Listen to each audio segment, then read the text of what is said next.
Exodus chapter 26, verse 1 to 37.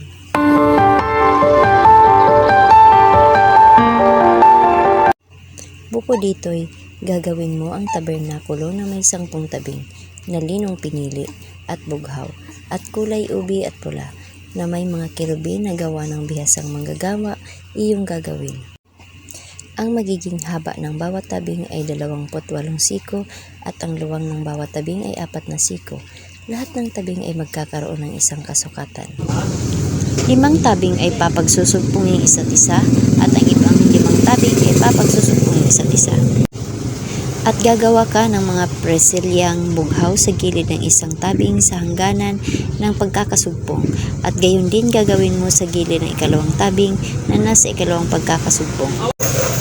50 preselya ang iyong gagawin sa isang tabing at 50 preselya ang iyong gagawin sa gilid ng tabing na nasa 2 pagkakasugpong.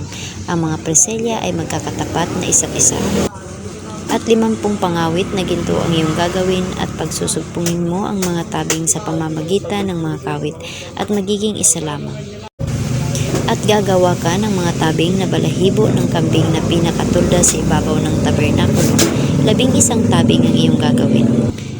Ang magiging haba ng bawat tabing ay 30 siko at ang luwang ng bawat tabing ay 4 na siko.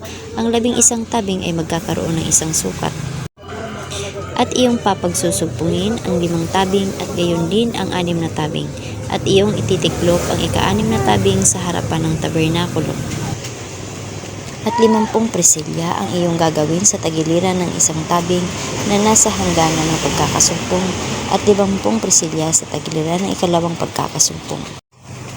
At gagawa ka ng 50 pangawit na tanso at ikakabit mo ang mga pangawit sa mga presilya at pagsusugpungin mo ang tulda upang maging isa. At ang dakong nakalawit na nalalabi sa mga tabing ng tulda na siyang kalahati ng tabing na nalalabi ay ilalaylay sa likuran ng tabernakulo. At ang siko ng isang dako at ang siko ng kabilang dako niyaong nalalabi sa haba ng mga tabing ng tulda ay ilalaylay sa mga tagiliran ng tabernakulo sa dakong ito at sa dakong iyon upang takpan. At gagawa ka ng isang pangtakip sa tulda na balat ng lalaking tupa na tininang pula at isang pangtakip na balat na poka sa ibabaw.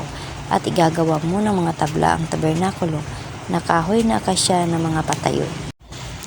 10 siko ang magiging haba ng isang tabla at 1 siko at kalahati ang luwang ng bawat tabla. 2 mitsa magkakaroon ang bawat tabla na nagkakasugpong ng isa't isa. Ang gagawin mo sa lahat ng tabla ng tabernakulo. At igagawa mo ng mga tabla ang tabernakulo, 20 tabla sa tagilirang timugan sa dakong timugan. At gagawa ka ng 40 tungtungang pilak upang ilagay sa ilalim ng 20 tabla, 2 tungtungan sa bawat tabla na ukol sa kanyang 2 mitsa, at 2 tungtungan sa ilalim ng ibang tabla na ukol sa kanyang 2 mitsa. At sa 2 tagiliran ng tabernakulo, sa dakong hilagaan ay 20 tabla, at ang kanilang 40 tungtungang pilak, 2 tungtungan sa ilalim ng isang tabla, at 2 tungtungan sa ilalim sa kabilang tabla. At sa dakong hulihan ng tabernakulo, sa dakong kalunuran ay igagawa mo ng 6 na tabla, at igagawa mo ng 2 tabla ang mga sulok ng tabernakulo sa dakong hulihan. At pagpapatungin sa dakong ibaba, at sa gayon din na maugay sa itaas niyaon sa isang argolya, gayon ang gagawin sa 2 para sa 2 sulok.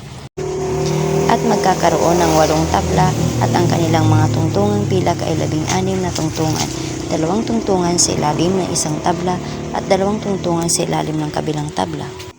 At gagawa ka ng mga barakila na kahoy na akasya, 5 sa mga tabla ng isang tagiliran ng tabernakulo. At 5 barakilan sa mga tabla ng kabilang tagiliran ng tabernakulo, at 5 barakilan sa mga tabla ng tagiliran ng tabernakulo sa dakong hulihan na dakong kalunuran. At ang gitnang barakilan ay daraan sa kalagitnaan ng mga tabla mula sa isang dulo hanggang sa kabila. At iyong babalutin ng ginto ang mga tabla at gigintuin mo ang kanilang mga argolya na pagdaraanan ng mga barakilan, at iyong babalutin ng ginto ang mga barakilan. At iyong itatayo ang tabernakulo ayon sa anyo niyaon na ipinakita sa iyo sa bundok. at gagawin ka sa isang lambong ng bughaw at kulay ube at pula at linong pinili na may mga kerubing mainam ang pagkayari. At iyong isasampay sa 4 na haliging akasya na balot ng ginto, na pati ng kanilang mga pangipit ay ginto rin na nakapatong sa ibabaw ng 4 na tungtungang tilak. At iyong ibibitin ang lambong sa ilalim ng mga pangalawit at iyong ipapasok doon sa loob ng lambong ang kaba ng patotoo at paghihiwalayin sa inyo ng lambong ang dakong banal at ang kabanal-banalang dako. At iyong ilalagay ang luklukan ng awa sa ibabaw ng kaba ng patotoo sa kabanal-banalang dako.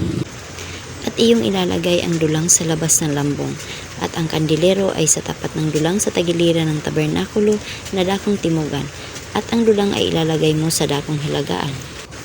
At igagawa mo ng isang tabing ang pintuan ng tolda na kayong bughaw at kulay ube at pula at linong pinili na yari ng mangbuborda.